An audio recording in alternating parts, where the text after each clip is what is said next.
Selamat datang dan selamat bergabung di channel Dongeng Malam. Bagi yang sudah mampir, jangan lupa tinggalkan jejak kalian dengan cara di like dan komen video ini. Untuk kali ini Dongeng Malam akan membawakan sebuah cerita dengan judul Arwah Puncak Gunung Kembar. Kita mulai saja ceritanya. Suasana sore di sebuah kafe kampus itu ramai, penuh tawa mahasiswa yang baru selesai ujian akhir semester. Raka duduk di pojok meja bersama Aldi, Dina, Nanda, Sari, dan Bayu. Gelas-gelas kopi, buku catatan, dan ponsel berantakan di atas meja. Wajah-wajah mereka lelah, tapi ada sinar lega setelah berminggu-minggu dihantam tugas. Gue sumpah ya, kalau liburan kali ini cuma tidur di kosan, mending mati aja, keluh Aldi sambil menyandarkan kepala ke kursi. Jangan ngomong mati-mati gitu sahut Sari pelan, menunduk sambil menggenggam gelas. Lah, cuma istilah doang kok, Aldi terkekeh, lalu melirik Raka. Lo pemimpin deh, Rak. Jadi, kita enaknya liburan kemana? Masa habis ujian gak ada refreshing? Raka meneguk kopinya sebelum menjawab, matanya fokus pada layar ponsel. Ke puncak aja gimana? Gue ada kenalan villa murah di sana. Udara dingin, jauh dari hiruk-pikuk Jakarta. Mata Nanda langsung berbinar. Wih, boleh tuh. Puncak Kembar kan? Gue pernah dengar. Katanya ada 2 bukit kembar, terus belakangnya ada hutan gede banget. Cocok buat konten horor gue. Konten mulu yang lo pikirin Endra, Bayu menimpali dengan nada datar. Gak bisa liburan tanpa mikirin kamera? Justru karena liburan, konten gue makin menarik yuk. Siapa tahu bisa viral, Nanda tersenyum penuh semangat, sudah membayangkan dirinya jadi pusat perhatian. Dina menatap Nanda dengan alis terangkat. Lo yakin mau nyari konten di hutan? Gue pernah baca, hutan Puncak Kembar itu terkenal angker. Banyak warga sekitar yang gak berani masuk. Lah, makin bagus dong buat konten. Orang makin penasaran kalau ada unsur mistis. Nanda menepuk meja, antusias. Sari langsung merinding, tangannya refleks meremas roknya. Jangan deh, gue udah gak enak kalau dengar kata hutan. Lebih baik kita di villa aja. Barbekyuan, nyanyi, main gitar. Aldi menimpali cepat. Ya elah Sar, jangan penakut banget. Kalau ada hantu beneran, kan ada Bayu, calon dokter. Tinggal ditolong. Bayu menghela napas panjang. Obat gue buat orang sakit, bukan buat hantu Raka tersenyum tipis melihat perdebatan itu. Dalam hatinya, ia lebih condong untuk menghabiskan waktu di villa, tapi ia tahu kelompok ini tak pernah lengkap tanpa adu pendapat. Oke, kita sepakat dulu. Liburan ke Puncak Kembar. Masalah mau ke hutan atau enggak, nanti kita lihat kondisi. Deal? Deal? Serempak Aldi dan Nanda menjawab. Sari hanya mengangguk pelan, sementara Dina menghela napas, setengah ragu. Bayu tetap tenang, meneguk kopinya sampai habis. Hari keberangkatan tiba. Pagi itu, mereka berkumpul di parkiran kampus. Sebuah mobil minibus disewa untuk membawa mereka. Tas-tas besar, gitar, dan kamera Nanda memenuhi bagasi.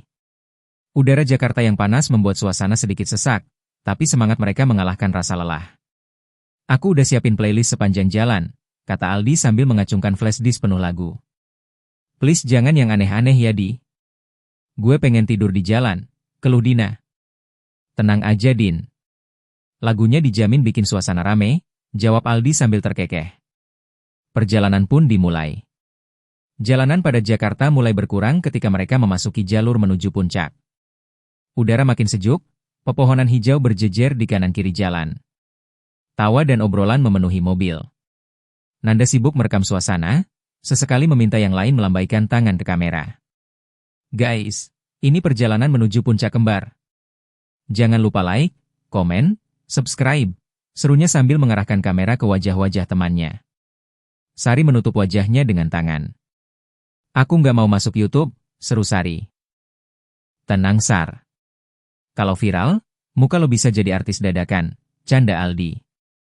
Raka yang menyetir hanya tersenyum kecil, membiarkan kehebohan itu mengisi mobil.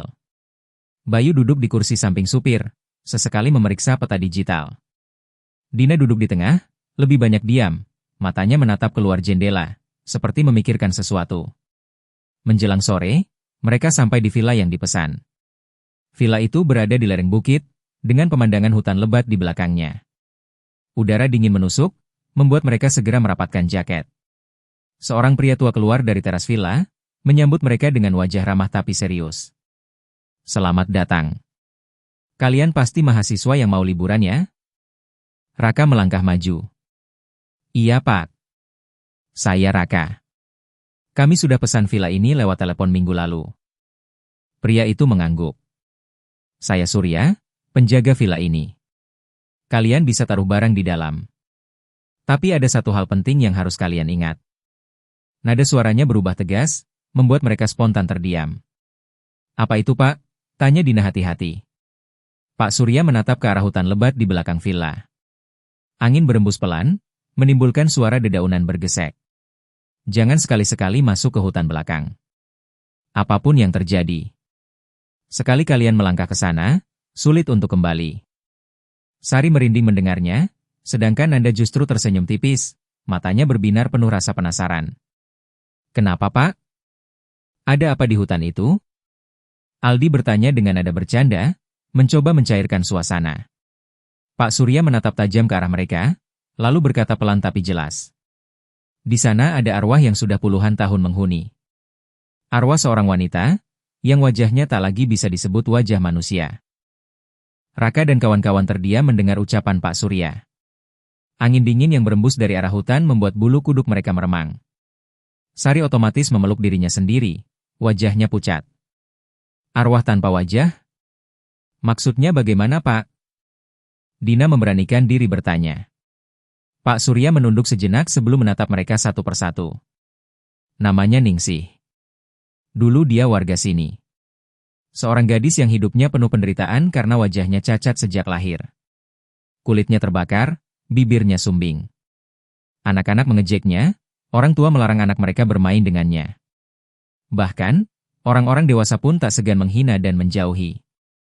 Hidupnya penuh kesepian. Nanda, yang dari tadi menahan senyum, langsung bersandar ke tiang villa. Kisah klasik Pak. Pasti endingnya bunuh diri kan? Terus jadi hantu penasaran. Nanda, tegur Dina, menatapnya tajam. Pak Surya menghela napas panjang. Betul. Suatu malam, Ningsih pergi ke hutan itu. Ia gantung diri di sebuah pohon besar. Sejak saat itu, siapapun yang masuk ke hutan sering tak pernah kembali. Ada yang tersesat berhari-hari, ada yang ditemukan sudah tak bernyawa, bahkan ada yang tubuhnya hilang tanpa jejak. Sari menutup mulutnya dengan tangan, matanya berkaca-kaca.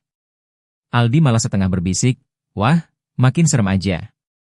Fix, ini hutan wajib masuk list explore. Raka menatap Aldi tajam. Lo dengar sendiri kan kata Pak Surya? Jangan aneh-aneh. Kita kesini buat liburan, bukan buat nyari masalah. Betul, sahut Bayu dingin, sambil menyeret koper masuk ke villa. Kalau pengen hidup, ikuti aturan orang lokal. Pak Surya menepuk bahu Raka. Jagalah teman-temanmu.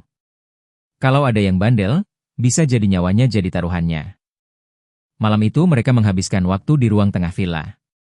Suhu dingin membuat mereka berkumpul dekat perapian kecil yang disediakan. Aldi memainkan gitar, membawakan lagu ceria, sesekali disambut tawa. Sari terlihat agak tenang, duduk dekat Dina. Tapi Nanda, sejak makan malam tadi, sibuk dengan kameranya. Ia bolak-balik merekam, memotret sudut villa, bahkan mencoba zoom ke arah hutan belakang dari jendela. Lo serius banget Nan? Tanya Raka. Ini kesempatan langka Rak. Bayangin deh, kalau gue dapat foto aneh dari hutan itu, subscriber gue bisa meledak. Konten kayak gini laku keras. Lo nggak takut sama peringatan Pak Surya? Nanda nyengir. Takut itu kalah sebelum perang. Dina menatapnya penuh amarah. Gue peringatkan ya, Nan. Jangan sok berani. Gue bisa ngerasain ada sesuatu di luar sana. Dari tadi gue dengar bisikan samar, kayak suara perempuan. Aldi langsung berhenti memetik gitar.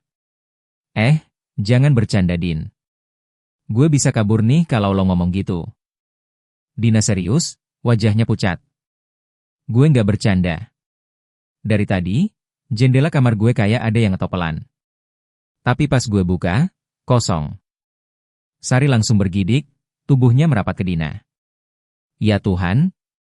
Bayu menghela napas, berusaha rasional. Mungkin cuma suara angin. Jangan bikin yang lain panik. Namun tiba-tiba, terdengar suara dari jendela ruang tengah. Semua serentak menoleh. Jendela bergetar pelan, seperti ada yang mengetuk dari luar. Aldi menelan ludah. Rak! Itu bukan angin kan? Raka berdiri, mencoba tegar. Jangan-jangan ranting pohon kebentur. Gue cek. Jangan.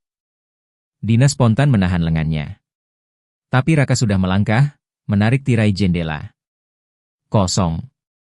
Hanya kegelapan pekat hutan, dengan kabut tipis yang melayang. Namun, sebelum ia sempat menutup kembali tirai, sebuah bayangan putih samar melintas cepat di sela pepohonan. Sekejap saja. Raka terpaku. Dadanya berdegup kencang. Tadi gue lihat sesuatu. Apaan? Aldi mendekat, ikut mengintip. Tapi bayangan itu sudah hilang. Dina langsung meremas tangan Sari. Itu dia, arwah itu ada di luar sana. Malam itu, suasana villa berubah mencekam. Mereka semua akhirnya memutuskan tidur lebih awal, tapi tidak ada yang benar-benar bisa memejamkan mata. Pukul 2 dini hari. Nanda masih terjaga. Kamera di tangannya, matanya terpaku ke jendela. Ia yakin tadi melihat sesuatu. Dan rasa penasaran itu semakin menguasai dirinya. Pelan-pelan, ia membuka pintu belakang villa, melangkah keluar. Angin dingin langsung menusuk tulang. Hutan puncak kembar menjulang gelap di depan matanya. Kalau gue bisa masuk dikit aja ambil foto, besok pagi bisa gue pamerin ke mereka, bisiknya pada diri sendiri. Langkah pertamanya menapak tanah berembun. Ia menyalakan kamera, lampu kecil menyorot rerumputan. Di kejauhan, suara seperti isakan pelan seorang perempuan terdengar, samar, makin lama makin jelas. Jantung Nanda berdegup kencang. Tapi bukannya mundur, ia malah tersenyum tipis. Perfect. Ia terus melangkah, mendekat ke suara itu, tanpa menyadari, dari balik kabut hutan, sesuatu sedang menunggunya. Nanda menelan ludah, cahaya kecil dari kamera menyorot pepohonan tinggi yang berdiri rapat. Suara tangisan itu semakin jelas, seperti seorang perempuan yang terseduh di antara kabut. Suaranya lirih, patah-patah, membuat bulu kuduk berdiri. Anjir, asli merinding, bisiknya pelan, tapi tangannya tak berhenti merekam. Kalau beneran ada, gue bakal jadi orang pertama yang rekam arwah di sini. Ia melangkah lebih dalam, tanah basah menginjakkan bunyi lengket. Semakin dekat, suara tangisan itu berubah menjadi rintihan, kemudian lirih terdengar panggilan samar. Nanda? Nanda berhenti mendadak. Kamera hampir terlepas dari tangannya. Matanya membelalak. Siapa yang manggil gue? Suara itu tak menjawab, hanya berlanjut dengan isakan memilukan. Lalu samar-samar, di balik kabut, tampak sosok perempuan berdiri membelakanginya. Rambut panjang terurai, gaun putih lusuh menempel di tubuhnya. Bahunya bergetar, seperti benar-benar sedang menangis. Nanda gemetar, tapi rasa penasarannya lebih kuat dari rasa takut. Ia mendekat pelan, kameranya terus merekam. Mbak siapa? Kenapa nangis sendirian di hutan? Sosok itu diam. Hanya isakan yang terdengar. Nanda semakin dekat. Hingga akhirnya, perempuan itu perlahan menoleh. Dalam cahaya redup kamera, Nanda bisa melihat jelas, wajah perempuan itu, tidak punya mata, hidung, maupun mulut. Kulitnya rata, seperti daging basah yang digores kasar. Hanya ada cekungan hitam berlumuran darah di tempat mata seharusnya berada. Nanda berteriak sekeras-kerasnya, mundur terhuyung-huyung. Kamera jatuh ke tanah, masih menyala, merekam kakinya yang berlari panik. Sosok itu mengeluarkan suara jeritan panjang, melengking tinggi hingga membuat telinga terasa berdarah. Nanda berusaha lari ke arah villa, tapi setiap langkah seperti terhenti di tempat yang sama. Pohon-pohon seakan memutar dirinya dalam lingkaran. Nafasnya tersengal, tubuhnya lemas. Tiba-tiba, dari balik kabut, sosok itu muncul kembali di depannya, hanya sejengkal jarak. Tangannya kurus panjang, kuku-kuku hitamnya mencengkeram leher Nanda dengan kekuatan mengerikan. Nanda, bisiknya tanpa mulut, tapi jelas terdengar di telinga Nanda. Jeritan Nanda terakhir malam itu mengoyak keheningan hutan. Lalu hening. Kamera di tanah merekam pemandangan kabur, hanya memperlihatkan kabut yang semakin pekat, sebelum akhirnya mati. Pagi harinya, di villa. Raka bangun paling awal. Ia keluar kamar, mendapati pintu belakang sedikit terbuka. Ia mengernyit. Kok kebuka? Siapa semalam yang keluar? Tak lama, Aldi keluar dengan mata masih merah. Rak, lo lihat Nanda? Semalam gue sekamar sama dia, tapi pas gue bangun, tempat tidurnya kosong. Dina yang baru turun dari lantai atas langsung menegang. Jangan bilang, dia masuk ke hutan. Raka segera berlari ke pintu belakang, memeriksa tanah berembun. Jelas ada jejak kaki masuk ke arah pepohonan. Sialan, dia beneran ke sana. Sari menutup mulutnya, hampir menangis. Kan udah dibilang jangan ke hutan. Bayu, yang sejak tadi diam, akhirnya angkat bicara. Kalau dia masuk semalam, kemungkinan besar dia nyasar. Kita harus cari sebelum dia makin jauh. Tapi, kalau arwah itu, Dina tak melanjutkan kalimatnya, wajahnya pucat pasi. Raka menatap mereka semua. Kita nggak bisa tinggal diam. Kalau Nanda beneran di hutan, kita harus jemput dia keluar. Sari menggeleng kuat-kuat. Aku nggak mau masuk Rak. Aku takut. Kalau kita nggak nyari, bisa-bisa dia mati beneran Sar. Aldi menimpali, meski suaranya bergetar. Pak Surya muncul tiba-tiba dari arah dapur.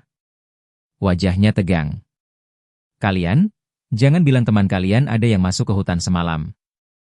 Semua terdiam. Raka akhirnya mengangguk. Iya Pak. Nanda hilang. Pak Surya memejamkan mata, lalu menepuk dahi. Astaga, sudah terlambat. Kalau sudah masuk, apalagi malam hari, kemungkinan besar dia sudah tidak bisa kembali. Jangan ngomong gitu Pak. Aldi hampir menangis. Dia pasti bisa kita temuin. Pak Surya menatap mereka dalam-dalam. Kalau kalian nekat ikut masuk, kalian akan bernasib sama. Udara villa mendadak berat. Semua terdiam, saling pandang. Raka mengepalkan tangan, mencoba membuat keputusan. Suasana villa jadi tegang. Raka berdiri di tengah ruang tamu, kedua tangannya bertolak pinggang. Dina duduk di sofa, wajahnya pucat, sedangkan Sari memeluk lutut dengan tubuh gemetar.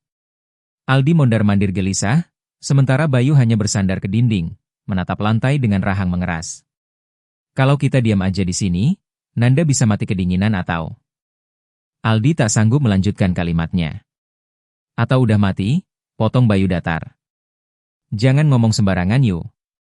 Aldi membentak, matanya berkaca-kaca. Raka menghela napas panjang. Gue ngerti semua orang panik, tapi kita harus mikir jernih. Kalau kita semua masuk, bahaya makin besar. Tapi kalau kita nggak nyari, kita ninggalin Nanda sendirian. Pak Surya yang dari tadi memperhatikan mereka akhirnya bicara. Kalian dengarkan saya baik-baik. Hutan itu bukan hutan biasa.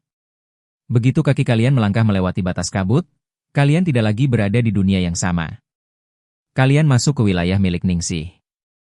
Dina langsung menunduk. Itu yang gue takutkan, Pak. Dari tadi gue udah ngerasain aura berat di belakang villa. Kayak ada sesuatu yang nunggu. Gue nggak peduli. Aldi menepuk meja, suaranya bergetar. Dia teman gue, teman kita semua.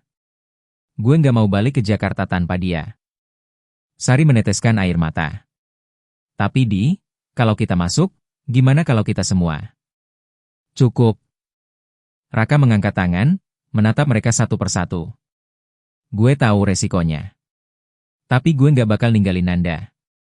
Siapa yang ikut gue, ayo siapin diri. Yang nggak berani, tinggal di villa. Hening sejenak. Bayu menegakkan tubuh. Gue ikut. Setidaknya kalau ada yang luka, gue bisa bantu. Aldi langsung mengangguk. Gue juga. Dina menggigit bibir, lalu menghela napas berat. Kita nggak bisa biarin lo semua masuk sendirian. Gue ikut. Mata mereka lalu beralih ke Sari.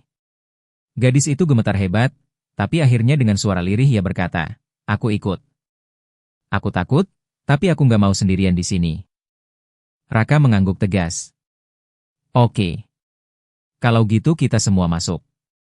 Tapi ingat, jangan sampai berpencar. Pak Surya menatap mereka dengan pandangan kasihan. Kalian keras kepala, kalau memang begitu, bawalah ini. Ia mengeluarkan seikat tali merah dari saku jaketnya. Ikatkan di pergelangan tangan kalian, sambungkan satu sama lain. Tali ini akan menjaga kalian tetap bersama. Tapi ingat, kalau salah satu dari kalian melepaskannya, dia tidak akan bisa kembali. Sari buru-buru menerima tali itu, seakan menggenggam harapan terakhir. Raka mengangguk hormat. Terima kasih, Pak. Tak lama kemudian, mereka sudah berdiri di tepi hutan. Kabut tipis menyelimuti, membuat pohon-pohon tampak seperti siluet hitam menjulang. Udara dingin menampar kulit, membuat gigi bergemeletuk. Raka berdiri paling depan, tali merah di pergelangan tangannya terhubung ke yang lain. Bayu tepat di belakangnya, lalu Dina, Sari, dan Aldi di urutan terakhir. Senter di tangan mereka jadi satu-satunya cahaya yang memecah kegelapan. Ya Tuhan, lindungi kami, bisik Sari sambil membaca doa. Langkah pertama menapaki tanah hutan terasa berat. Kabut makin pekat, suara jangkrik dan burung malam seolah lenyap. Hanya ada bunyi dedaunan bergesek, seperti bisikan samar. Rak, Aldi berbisik dari belakang. Gue rasa kita diawasin. Diam. Fokus jalan, balas Raka pelan. Semakin jauh mereka melangkah, suasana makin aneh. Pohon-pohon seperti berubah posisi, jalannya tak lagi terasa lurus. Dina sesekali berhenti, matanya terbelalak menatap sisi hutan. Ada bayangan putih, dia ngikutin kita, bisiknya gemetar. Jangan dihiraukan, terus jalan. Raka menegur. Tiba-tiba, suara isakan perempuan terdengar jelas. Dekat sekali, seperti tepat di antara pepohonan di sebelah kanan mereka. Sari spontan menjerit kecil, hampir menjatuhkan senternya. Raka menoleh cepat. Jangan panik. Tapi sebelum sempat tenang, sebuah suara lirih menggema di telinga mereka semua. Suara perempuan, tapi anehnya, menyebut nama mereka satu persatu. Mereka semua terhenti. Darah mereka seperti berhenti mengalir. Dia tahu nama kita, Dina berbisik, tubuhnya gemetar. Lalu, di depan mereka, kabut membelah. Sosok putih berdiri dengan rambut panjang menutupi wajah. Bahunya bergetar, seakan menangis. Raka mengangkat tangan. Jangan ada yang lepasin tali. Apapun yang terjadi, jangan dekati dia. Namun tiba-tiba, sosok itu bergerak cepat, menampakkan wajahnya yang rata, tanpa mata, tanpa hidung, tanpa mulut. Dari lubang hitam di wajahnya, terdengar jeritan melengking hingga daun-daun berjatuhan. Sari menjerit keras, lututnya hampir roboh. Aldi mencoba menariknya berdiri, tapi tali merah di pergelangan mereka mendadak terasa ditarik kuat dari arah sosok itu. Pegang talinya. Raka berteriak. Mereka semua menggenggam sekuat tenaga. Tapi satu persatu, tarikan itu semakin keras, seakan berusaha memisahkan mereka. Tali merah itu menegang hebat, seperti ditarik oleh kekuatan tak terlihat dari arah sosok putih yang kini melayang beberapa meter di depan mereka. Wajah tanpa raut itu menatap tanpa mata, tapi entah bagaimana mereka bisa merasakan pandangan menusuk masuk ke dalam jiwa. Sari menjerit, tubuhnya terhuyung. Aldi panik menarik pergelangannya, tapi tarikan dari arah sosok itu lebih kuat. Jangan lepasin talinya. Raka berteriak, wajahnya merah menahan tenaga. Dina sudah menangis, bibirnya bergetar membaca doa. Bayu menancapkan kakinya ke tanah, mencoba menopang tarikan. Tapi tiba-tiba, tali merah di pergelangan Sari melonggar. Entah bagaimana, simpulnya terlepas. Aldi menjerit histeris. Dalam sekejap, tubuh Sari terlempar ke arah kabut, menembus pepohonan dengan kecepatan mengerikan. Jeritannya terdengar panjang, kemudian menghilang begitu saja, lenyap di telan gelap. Aldi berusaha mengejar, tapi Raka menahan kuat-kuat. Jangan. Lo bakal ketarik juga. Aku nggak bisa ninggalin dia, Rak. Aldi meraung, air matanya jatuh deras. Bayu menarik Aldi ke belakang. Kalau lo nyusul, kita semua tamat. Tali kini hanya tersisa 4 simpul yang masih terhubung. Raka menggertakkan giginya, menatap kosong ke arah kabut yang baru saja menelan Sari. Suara isakan samar terdengar lagi, Kali ini seperti suara Sari sendiri yang memanggil. Aldi, tolong aku. Aldi gemetar, matanya liar. Dengar nggak? Itu suara dia. Dia masih hidup. Itu bukan Sari. Dina membentak keras, suaranya penuh ketakutan. Itu dia. Arwah itu yang niru suara Sari. Aldi menutup telinganya, tapi suara itu semakin keras, seolah berbisik tepat di belakang kepalanya. Ia hampir gila menahannya. Mereka melanjutkan langkah dengan senter gemetar. Bau anyir samar mulai tercium. Bayu yang berjalan kedua langsung menutup hidung. Lo pada cium gak? Raka mengangguk pelan. Bau darah. Tak lama, mereka tiba di sebuah lapangan kecil di tengah hutan. Pohon-pohon jarang, kabut lebih tipis. Dan di sanalah mereka melihatnya. Kamera Nanda. Tergeletak di tanah, masih menyala dalam mode malam. Raka mengambilnya dengan tangan gemetar. Layar penuh bercak lumpur, tapi masih sempat memutar rekaman terakhir.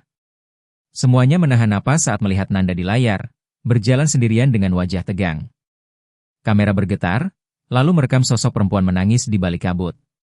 Dan saat sosok itu menoleh, wajah tanpa mata hidung mulut muncul jelas memenuhi layar, diikuti jeritan Nanda yang menggema sampai ke telinga mereka. Rekaman berakhir dengan suara napas tercekik, lalu hitam. Dina langsung muntah di tanah.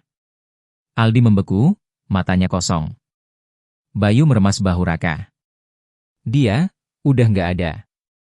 Raka menelan ludah, matanya menatap sekeliling. Kalau gitu, Nanda sama Sari udah diambil. Kita harus keluar sebelum giliran kita. Tapi sebelum mereka sempat melangkah lagi, terdengar suara ranting patah di belakang. Mereka serentak menoleh. Sosok Nanda berdiri di antara kabut. Bajunya compang-camping, lehernya miring tidak normal, wajahnya pucat kebiruan. Matanya kosong menatap mereka. Nanda? Aldi melangkah maju. Tapi Dina menjerit, jangan dekati dia. Itu bukan Nanda lagi. Sosok itu tersenyum kaku, lalu berlari cepat ke arah mereka dengan suara jeritan panjang, membuat tanah bergetar. Lari! Raka berteriak sekeras-kerasnya. Mereka bertiga terseret panik ke dalam kegelapan hutan, tali merah menjadi satu-satunya hal yang masih menahan mereka tetap bersama, sementara jeritan arwah tanpa wajah menggema, semakin dekat di telinga. Langkah kaki mereka berpacu dengan detak jantung. Tali merah yang mengikat pergelangan membuat mereka harus berlari dalam formasi rapat. Nafas memburu, ranting-ranting menampar wajah, kabut makin tebal hingga nyaris menutup pandangan. Di belakang, suara teriakan itu semakin dekat. Jeritan panjang mengoyak malam, bercampur suara lari cepat di tanah berembun. Astaga, dia makin dekat. Aldi meraung, hampir tersandung akar pohon. Jangan lihat belakang. Raka berteriak, menarik Aldi agar tetap berlari. Tiba-tiba, Bayu yang berada di posisi kedua berhenti mendadak.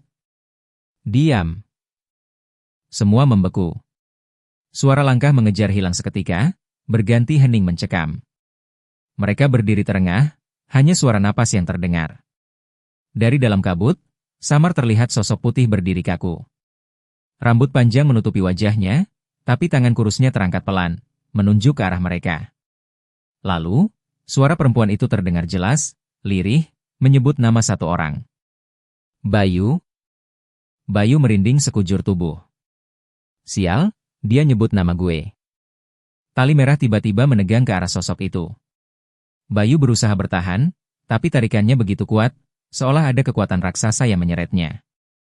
Pegang Bayu. Raka berteriak. Mereka bertiga menarik tubuh Bayu sekuat tenaga. Tapi sosok itu melangkah perlahan mendekat, dan setiap langkahnya membuat tanah bergetar halus. Bayu, ikut aku. Bayu menjerit, tubuhnya terangkat ke udara seperti ditarik oleh tali gaib. Tangan dan kakinya meronta liar. Tali merah menegang, hingga simpul di pergelangan hampir terlepas. Rak! Gue nggak kuat. Bayu berteriak. Jangan lepas. Dina menangis, menarik tali dengan seluruh tenaga. Tapi jeritan melengking tiba-tiba terdengar begitu keras dari sosok itu, membuat mereka semua menutup telinga. Aldi tak sengaja melepaskan genggaman, dan di saat yang sama, tubuh Bayu terhempas ke dalam kabut, lenyap seketika. Suara tulang patah menggema, lalu hening. Tali merah putus. Astaga. Bayu.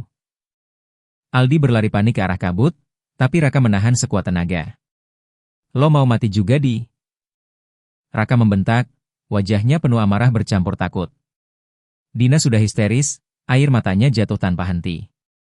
Satu persatu kita diambil, sebentar lagi giliran kita.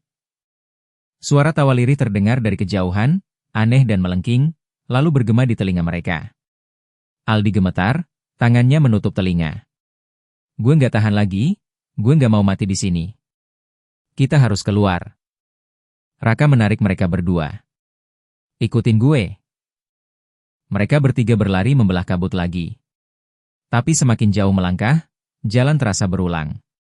Pohon dengan tanda bekas goresan yang sama mereka lihat berulang kali. Kita muter di tempat yang sama, Rak. Dina terisak. Diam. Jangan berhenti. Namun tiba-tiba langkah mereka terhenti ketika senter Dina menyorot sesuatu di depan.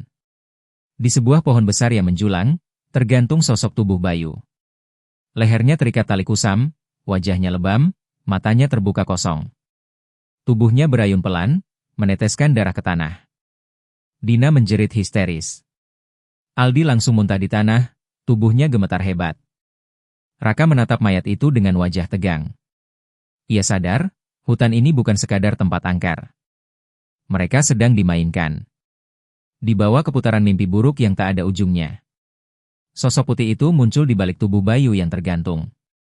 Wajah rata tanpa raut, dengan lubang hitam berdarah di tempat mata seharusnya. Ia mendekat perlahan, tangannya terulur. Tinggal 3, bisiknya lirih. Raka segera menarik Dina dan Aldi berlari lagi, meninggalkan pohon itu. Tapi jeritan di belakang terus mengikuti, makin lama makin keras, seperti tak memberi mereka kesempatan bernapas. Langkah kaki mereka makin kacau. Nafas tersengal, dada seperti diremas. Aldi mulai kehilangan kontrol, wajahnya pucat pasi, matanya liar seperti orang gila. Gue nggak tahan lagi, Rak, gue nggak tahan. Aldi berteriak keras sambil menghentakkan tangan, berusaha melepaskan diri dari ikatan tali merah yang masih menyambung mereka bertiga. Jangan lepasin. Raka menahan sekuat tenaga, tapi Aldi meronta. Kalau gue ikut lo, gue mati. Gue nggak mau, Rak. Aldi menangis histeris. Lo nggak lihat? Dia ngejar gue terus. Gue yang bakal diambil berikutnya. Aldi, tolong tenang, jangan ngomong sembarangan. Dina meraih bahunya, tapi Aldi menepis kasar.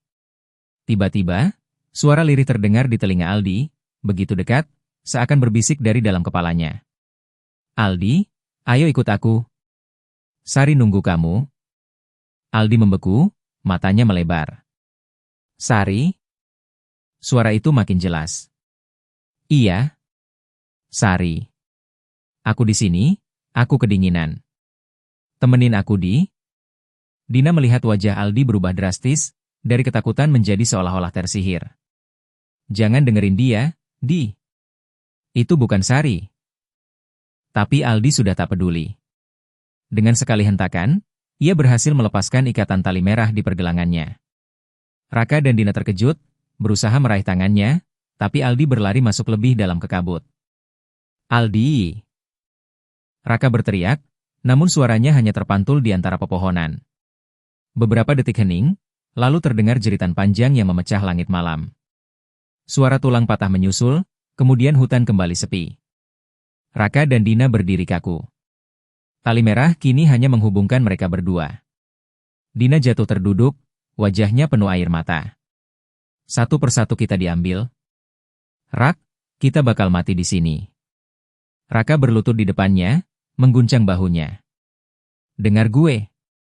Kita belum mati. Kita bisa keluar dari sini, Din. Kita harus terus jalan. Dina menggeleng keras. Lo nggak ngerti, sejak awal kita masuk, gue ngerasa, seperti ada yang udah nunggu. Kita udah ditandai. Raka menariknya berdiri paksa. Jangan ngomong gitu. Kalau kita nyerah, kita beneran mati.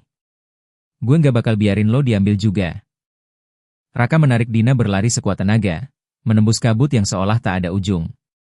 Nafas mereka hampir putus, tubuh remuk diterpa rasa takut dan kelelahan. Hingga akhirnya, cahaya samar muncul di depan mata. Din. Lihat. Itu villa, seru Raka dengan suara serak.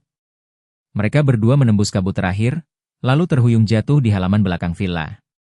Udara terasa lebih ringan, suara jangkrik kembali terdengar. Seolah mereka baru saja keluar dari mimpi buruk. Dina terisak, lututnya lemas. Kita berhasil keluar. Raka menatap ke arah hutan, wajahnya tegang, lalu memeluk Dina erat. Kita selamat, kita masih hidup. Mereka buru-buru masuk ke dalam villa, menutup pintu rapat. Tubuh gemetar, wajah pucat, tapi ada secercah lega. Namun, saat keheningan mulai mereda, suara-suara ramai terdengar dari luar. Seperti kerumunan orang berbicara, berteriak, bercampur doa-doa. Raka dan Dina saling pandang. Itu, suara warga. Mereka bergegas keluar. Di halaman depan villa, tampak banyak orang desa berkumpul. Obor menyala, wajah-wajah serius menghadap ke arah hutan. Raka melangkah mendekat, suaranya lantang. Tolong. Tolong kami. Teman-teman kami hilang di hutan. Tolong bantu. Namun tak ada seorang pun yang menoleh. Dina ikut berteriak, menangis. Pak! Tolong lihat kami. Kami butuh bantuan. Tetap saja, tak ada yang menghiraukan. Mereka terus sibuk berdoa, sebagian menatap hutan dengan wajah pucat ketakutan. Raka mendekat ke Pak Surya yang berdiri di depan kerumunan. Pak Surya. Ini kami.